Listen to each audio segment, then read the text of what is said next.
This hot, this the spot. There it is, pod.com. We're interviewing the best comedians, so tune in quick and get your ears receiving them. We talking about life and life to stream right to you, from the microphone right to your home, dude. Side note, this might get embarrassing, but no, don't sweat, yo, cause there it is.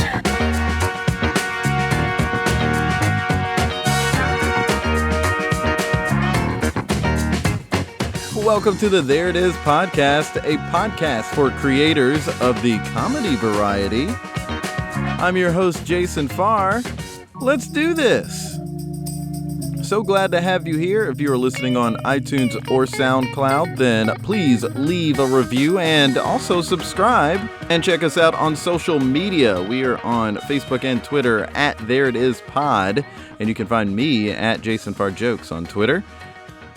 Very fun episode today. I have on Joyelle Nicole from New York City. She's a stand-up that I saw with Justina at the Comedy Cellar, and she was fantastic. She was also a great chat. She gives us a lot of wisdom, and we talk about her career and about the New York comedy scene. We also talk a little bit about an advocacy group that she is a part of called Lady Parts Justice. Let's get right to it. My chat with Joyelle Nicole. It was really great to see you at Comedy Cellar. We had a really great time, and we loved you. Thank you. I appreciate it. I think that was my first set you saw. Oh, okay. Yeah, because you pretty much have a couple of shows a night, right, when you're booked? Yeah, it depends. I get like a couple shows a week because I'm brand new in there, and I'm not one of the famous people yet. So right. I get a couple of shows a week, and I'm really appreciative of that. That's awesome. Where are you originally from?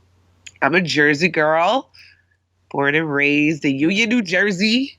Oh, cool. And you're living in New York City now? Brooklyn, yes. Oh, awesome. So you started your career in comedy when? In 2007 in Los Angeles, California.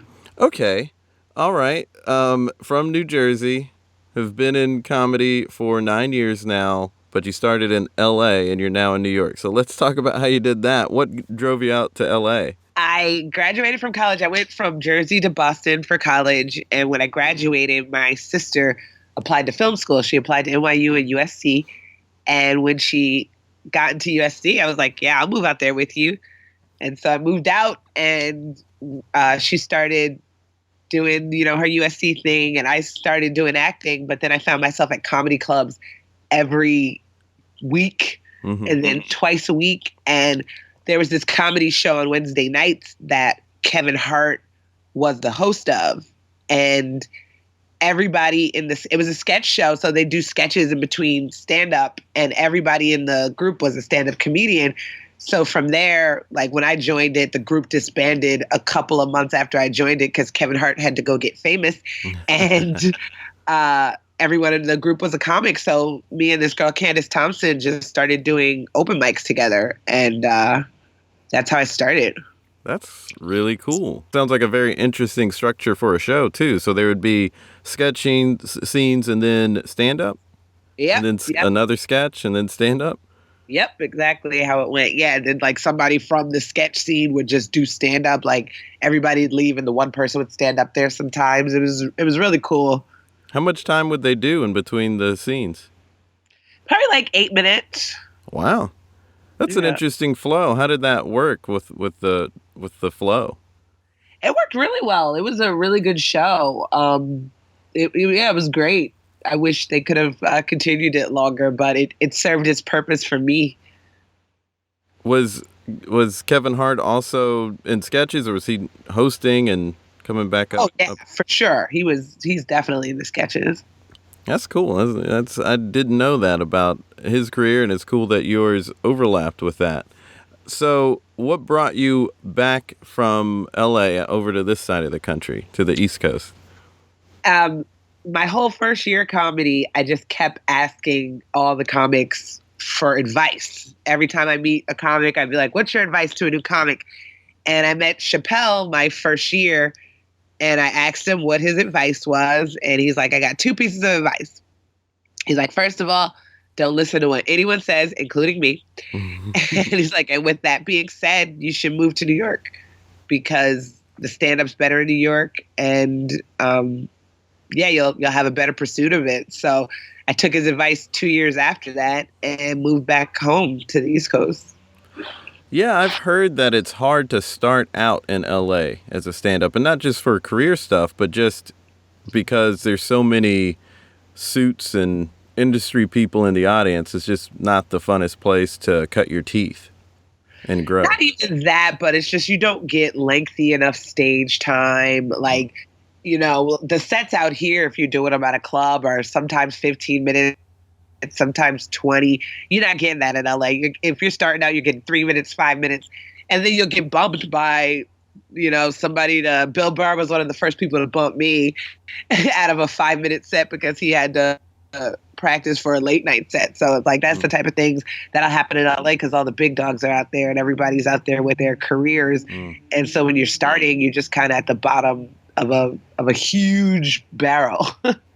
Right. Yeah. And that makes a lot of sense since that is where so many people are trying to get ready for industry stuff. I mean, it's too bad that you get bumped.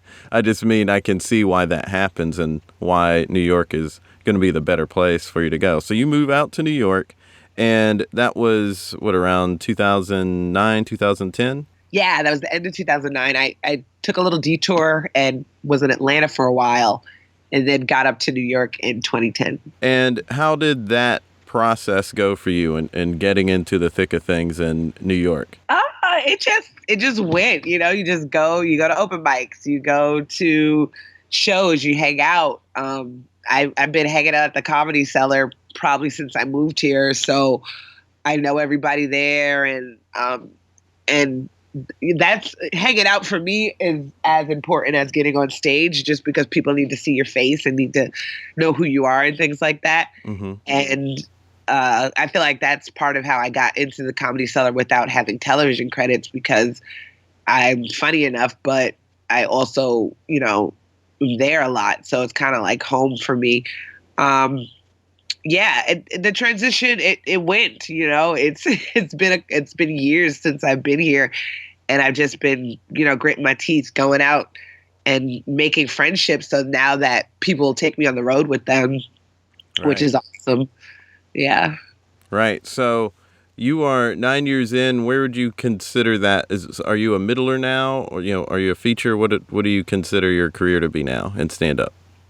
I am a fantastic feature. I love being a feature. I like the non-pressure of being a feature, because it's like you don't have to do too long. You can get in and get out, and people love you. Yeah, so I'm a feature. I love it. Yeah, you're keeping the ball that's already been started rolling. You just keep it rolling. Yeah, or start it rolling. Sometimes the openers don't. Right. One of the things that so I'm moving up there in late February, and I do improv and I do stand up. And I'm moving up there with my girlfriend as well, who also does improv and a little bit of stand up. And I want to get into the scene there for other people who want to move to New York City to get into the comedy scene, or to go to any big city and get into the comedy scene. What is that like? Is it meeting people, hanging out, and on top of that being good? Or, what would you say is are these steps for that? Well, the irony is sometimes you don't even have to be good, but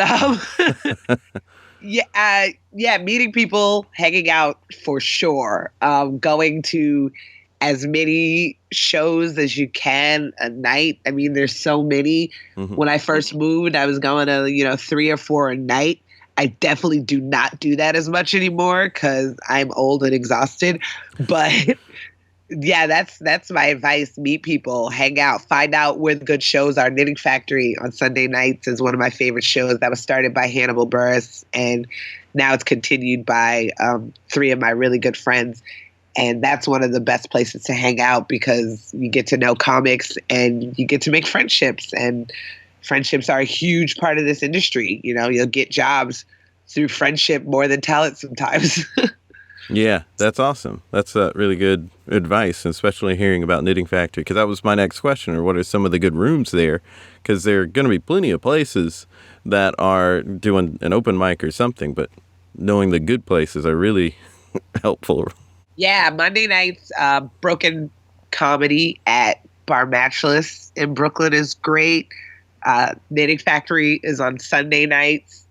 And outside of that, I would say hanging out at Stand Up New York is great because they give a lot of opportunities to new people, and they'll give you like guest spots and check spots. Check spots are from the devil, but it will get you. You'll cut your teeth on check spots. You know, Well, is it just a tough crowd?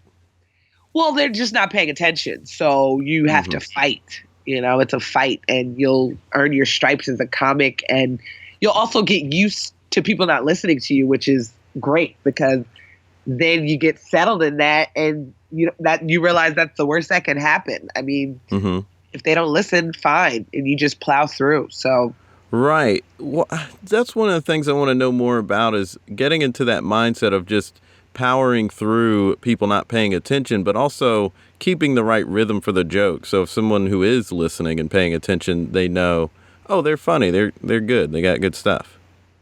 Yeah, I mean, because I've had points where I've had terrible sets, and there will still be someone that'll come up to me and be like, "You were great. Like, I could tell that you're funny. That was just a bad crowd, or what have you, you know, or that was just an off night." So that's usually what keeps you going, especially after you bomb. Yeah, one or two people that'll just be like, "I really thought you were funny," so that keeps you going. But you have to get used to silence. Silence is one of those things that is going to happen no matter how big you are.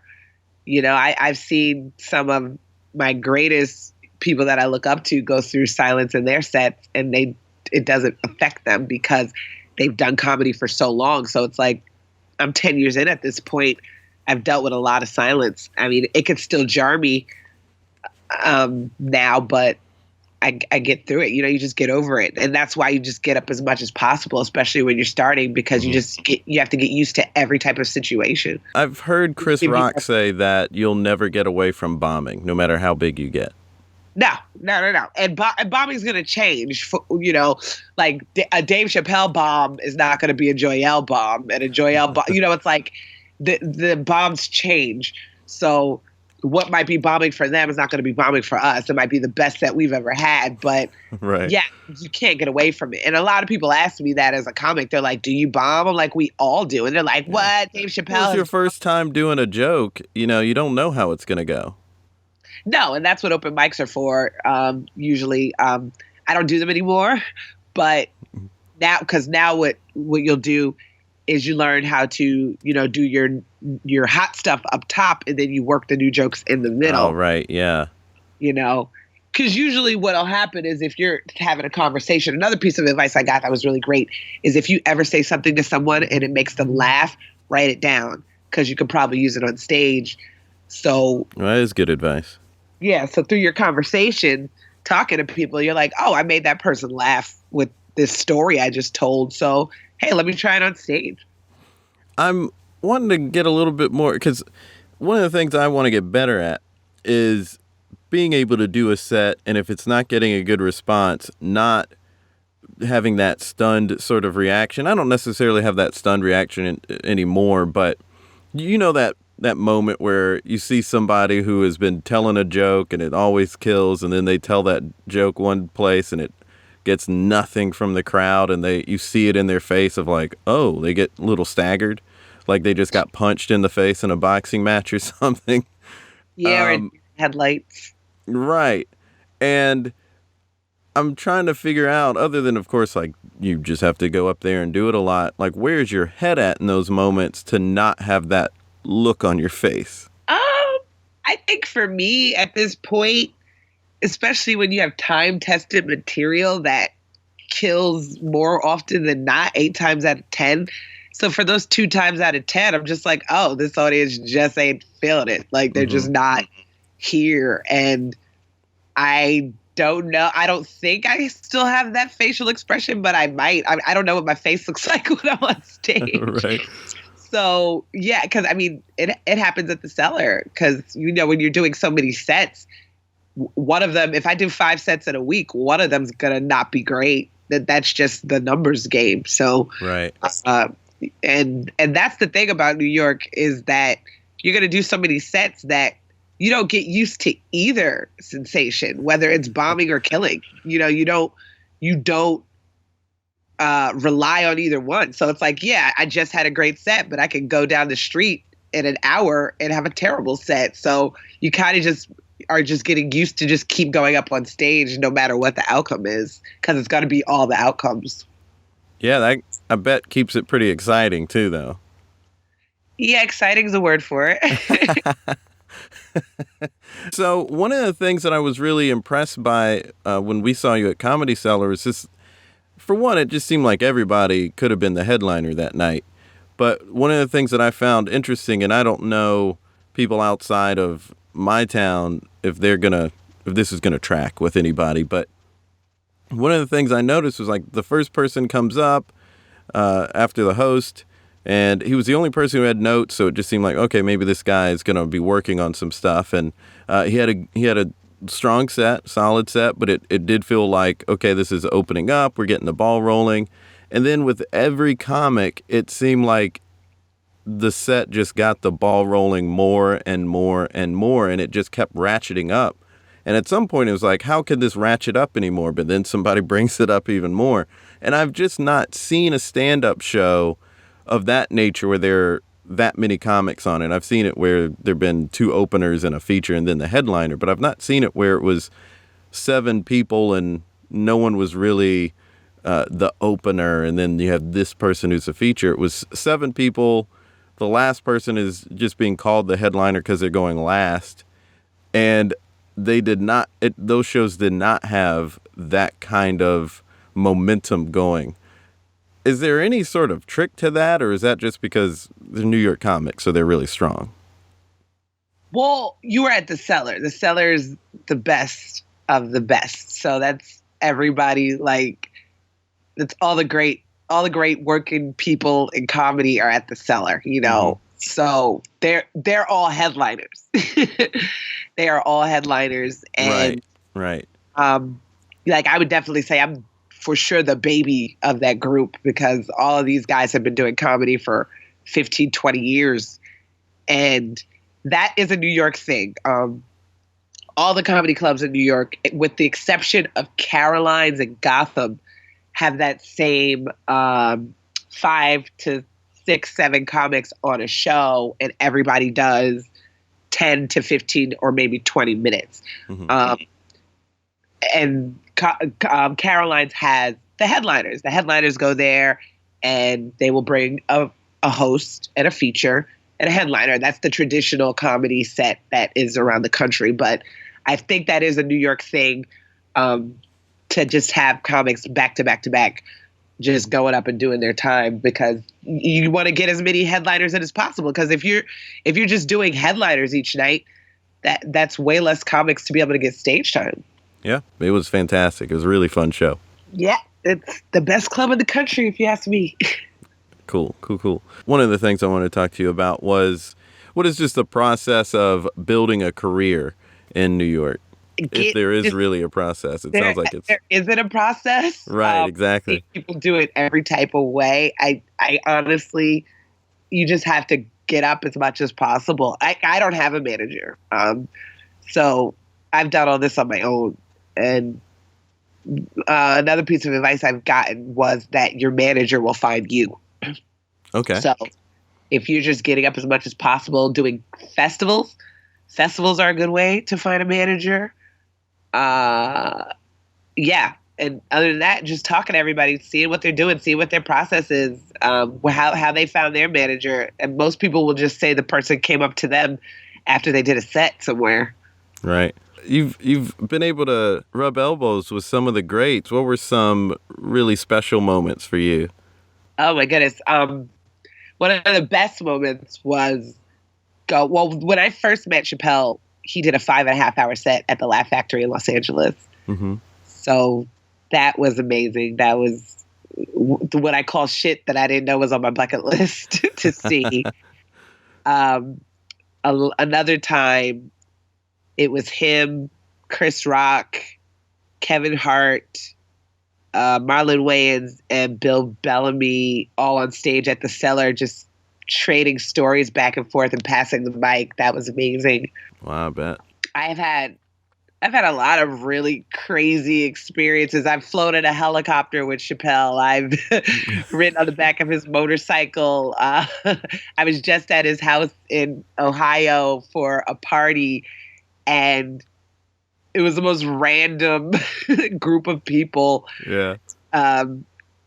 And opening for him was the greatest. I feature for Hannibal Buress and Maria Bamford, and they had, the two of them have put the most money in my pocket out of any of the headliners around the country. So those are special moments. Doing Bonnaroo. I did Bonnaroo this year for the first time. Wow, super cool.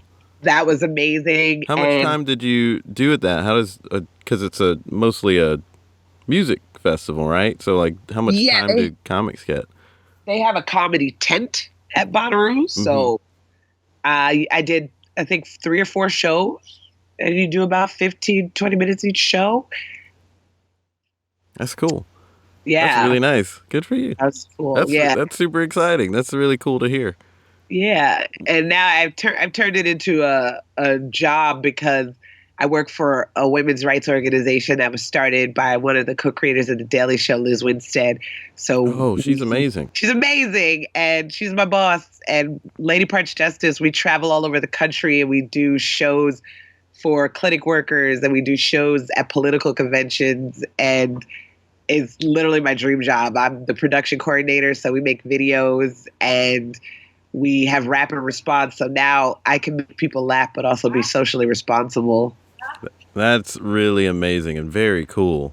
Yeah. It's like everything I've worked for in this 9 years has culminated in this moment to where I'm fully able to eat off of comedy, which is amazing. That is amazing.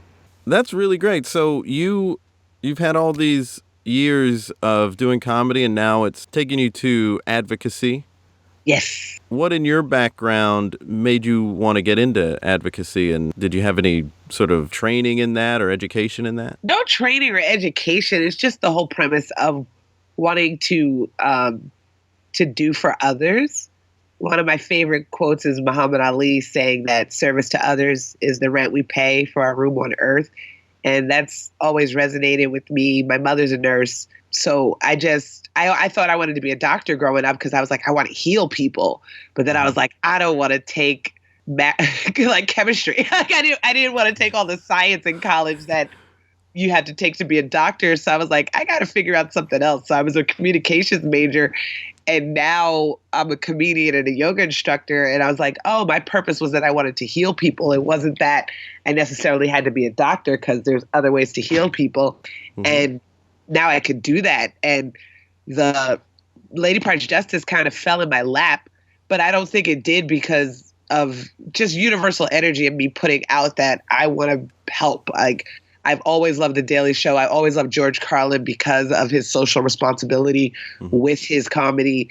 And for me, it's all culminated in this moment of my energy and focus of always wanting to be able to help but not knowing how to do it. And now I've found that, and I get paid to do that, which is crazy.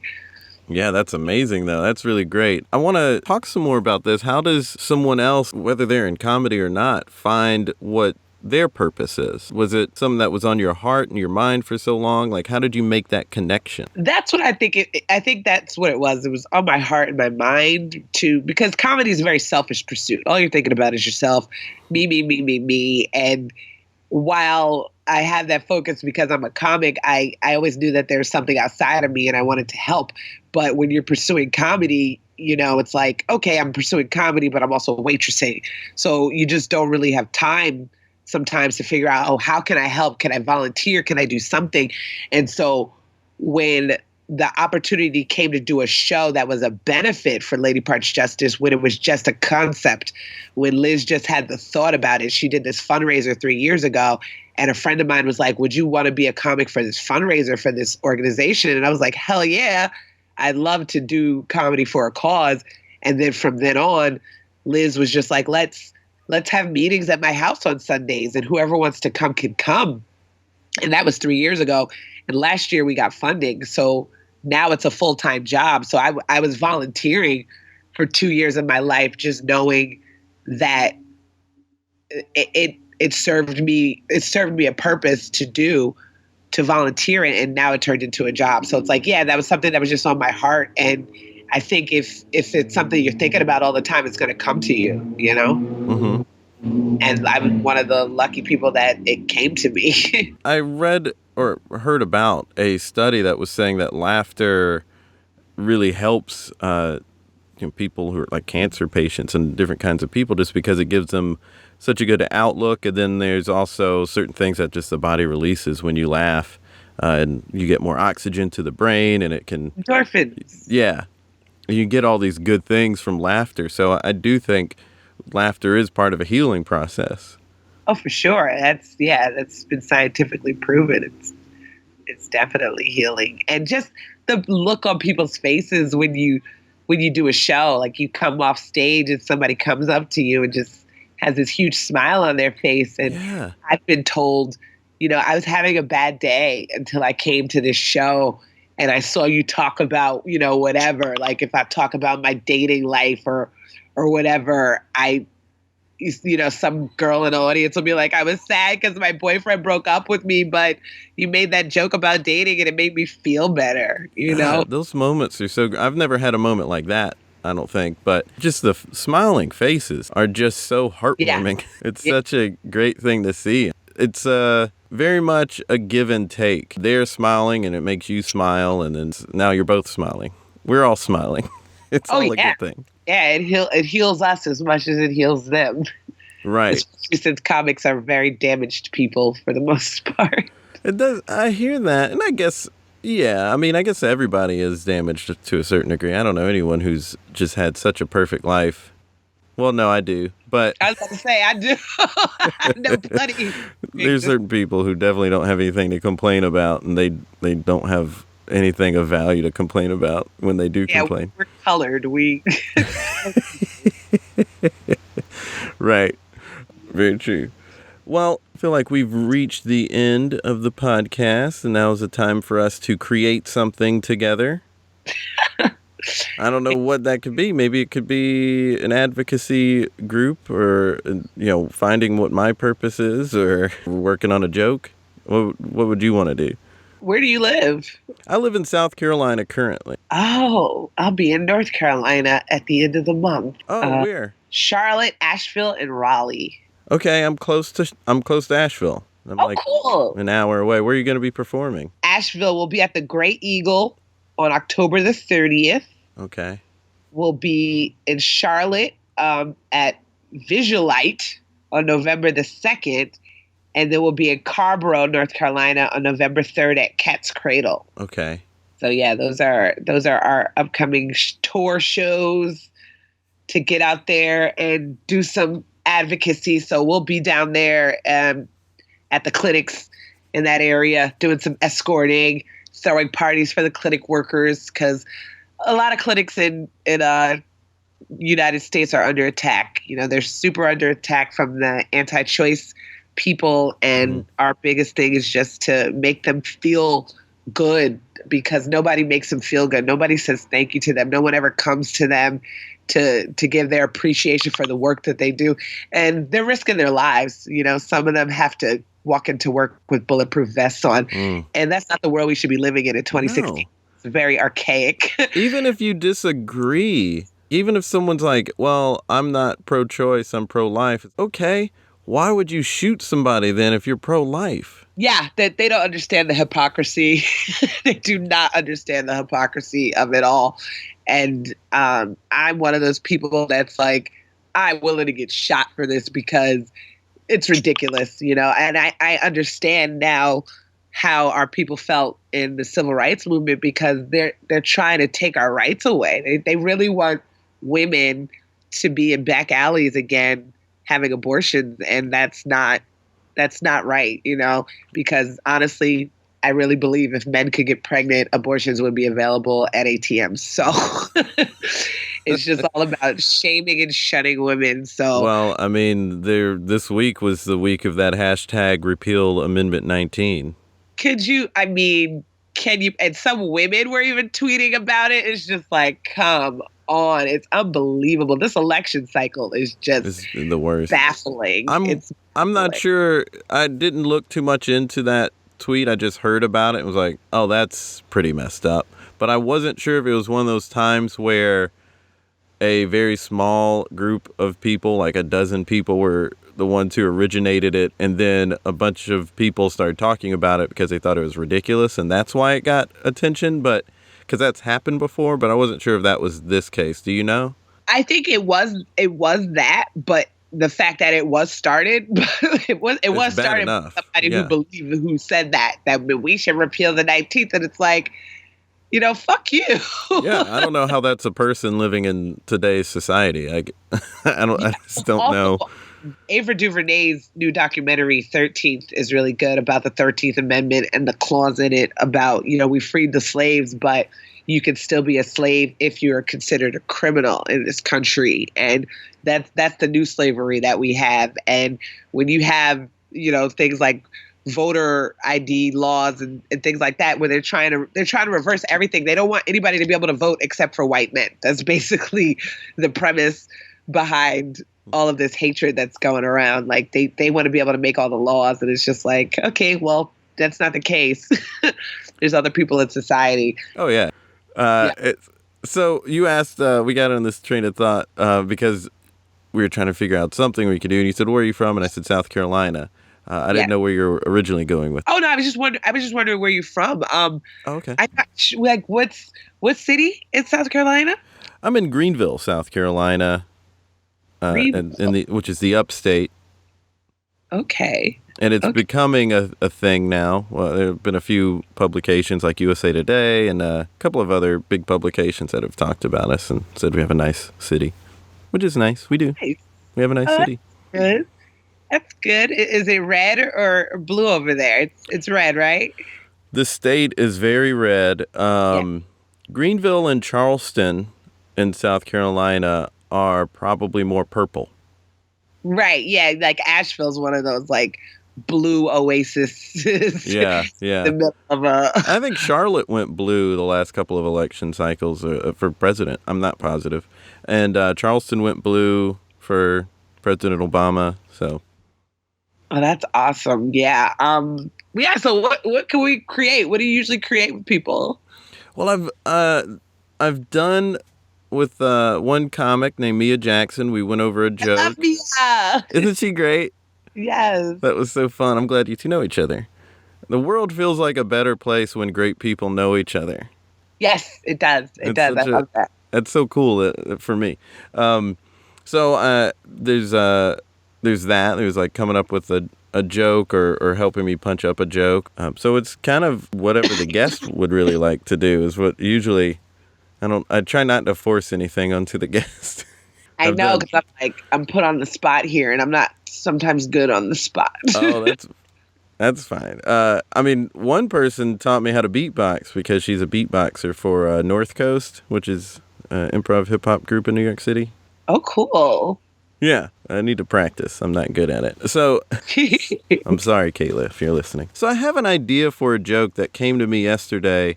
Maybe you could help me figure out the comedic point of it, because it's just kind of an idea at the moment. Okay. So, this idea I have, I feel like it's weird to see older black men, not old, but older black men in their 60s who are dressed like Belle Biv DeVoe did in the early 90s. Yeah. Because I'm seeing that a lot here. I don't know if that happens in New York. Because my context for older black men is that they're wearing nice clothing. Like 30 years ago, if you were like 80 and black, you were probably wearing a 3-piece suit. Because the older you were, the more likely you were, the more dressed up you were. So I'm trying to figure out how to take this thought and make it work as a comedic idea. Okay. It's Put me on the spot. I mean, I would definitely. There's something in there about how Steve Harvey dresses because I hate that.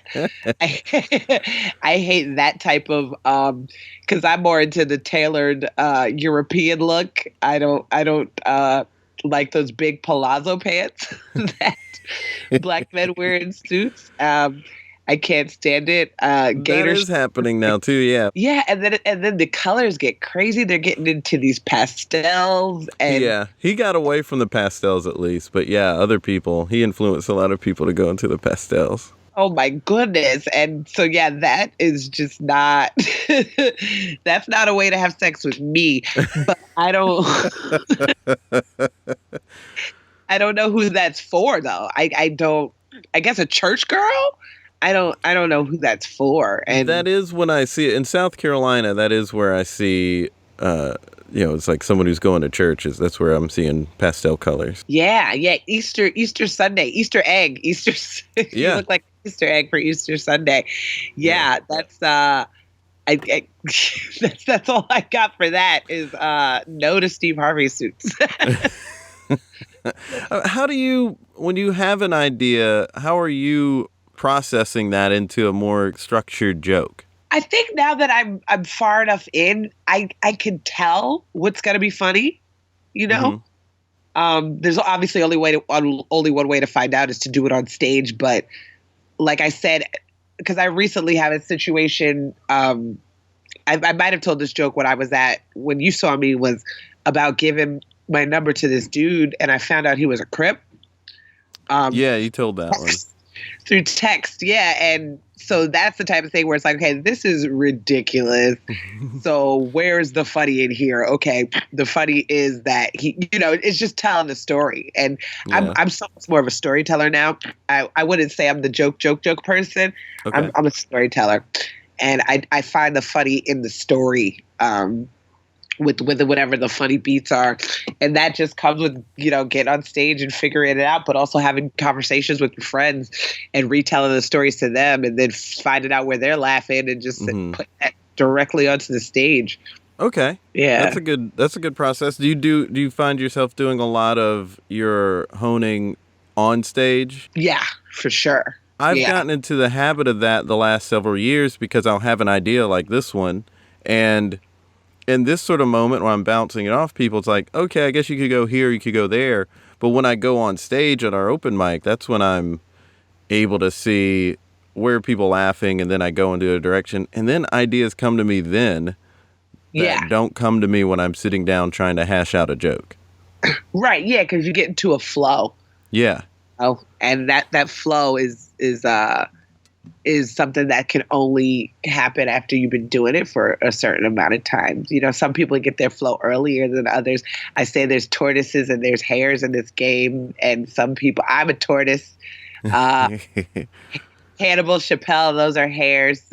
Yeah. I'd say Bill Burr was a tortoise. Like there's certain people that I just have a slower pace to get to where they have to go. And I see. What makes the Chris Rocks a hare? Is it that they're sitting down and crafting the jokes? Oh no, it's just when you're super young and you pop, they say overnight success in comedy is in less than 10 years. That's overnight success. Right. So, it's like you get a comedy special and you're 5 years in, that's a hare. But, somebody like Burr, it's like he's been putting out comedy specials every year, but that's only been for like the past 5 years or so. It seems maybe longer than that, and he's over 20 years in the game. Right. Somebody be like, "Who's this new guy, Bill Burr?" And it's like, no, he's not new at all. In a way, that's a good thing to have been on the stage that much before everyone starts seeing you because you're so experienced. Oh gosh, yeah, he has all the seasoning of. Oh yeah. He's top 5 for me. He's one of the top 5. So I just think he's super great. So yeah, it just depends on the person of when they pop. So that's for me is what a tortoise and a hare is. And so you're figuring out your rhythm on stage. I'm a slower mover, and I'm figuring out my rhythm and my comfort while I'm on stage. And I'm still doing that, 10 years. Oh my God, almost 10 years in. I'm still trying to be comfortable because I don't know if you ever can be fully comfortable on stage. Right. You just get more used to it, more used to the discomfort. I want to get better at being disciplined and being able to sit down and get into the flow so I can write more and just be a little bit more diligent. But it just seems as time goes on, the harder it gets to be able to get in that frame of mind. Oh, I can't do that. And that's part of my, I feel like that's a bit of a problem. I don't have focus. So that is hard to do, to have focus and to sit down and to write and say, I'm going to write for the next 2-3 hours. I've never really been able to do that. I just get on stage. Well, there are a lot of people like you, and they're successful too. So that's good, right? Yeah. I mean, I think part of also getting older is that I'm me and this is how I am. And I can't really change it. I mean, I guess I could change it, but I'm okay. I'm okay with where I am. Yeah, that's good. Yeah. Well, I say there it is. Let's call it there. Thanks so much for being on the podcast. Yeah, thank you, Jason, for having me. I appreciate it. Looking forward to you coming to New York, and hopefully I'll see you in Asheville. Get out of that show. Come down to Asheville. Hang out with us. Some nuggets of knowledge in there about stand-up comedy and how to approach it. I especially liked the part where she said someone suggested to her that if she's talking to somebody and she says anything that makes them laugh, to write that down. I think that's really good advice. Good stuff in there. And if you want to look up more about Joyelle, you can go to her website, Joyelle Nicole. The link for that will be in the notes. Also, you can go to ladypartsjustice.com if you want to look up information about them, see some videos, or go see them live. And if you don't already know, we have a website too, thereitispod.com. You can check it out for blogs and older episodes. You can also support the podcast. Just click on support, and we would very much appreciate it. It'll help us keep the lights on here. And we hope you all have their-itis. Well, there it is, another episode of There It Is. Next week's episode also going to be knowledgeable and from someone that I saw in New York City. I'm looking forward to sharing that with you. Until next time, be good to each other.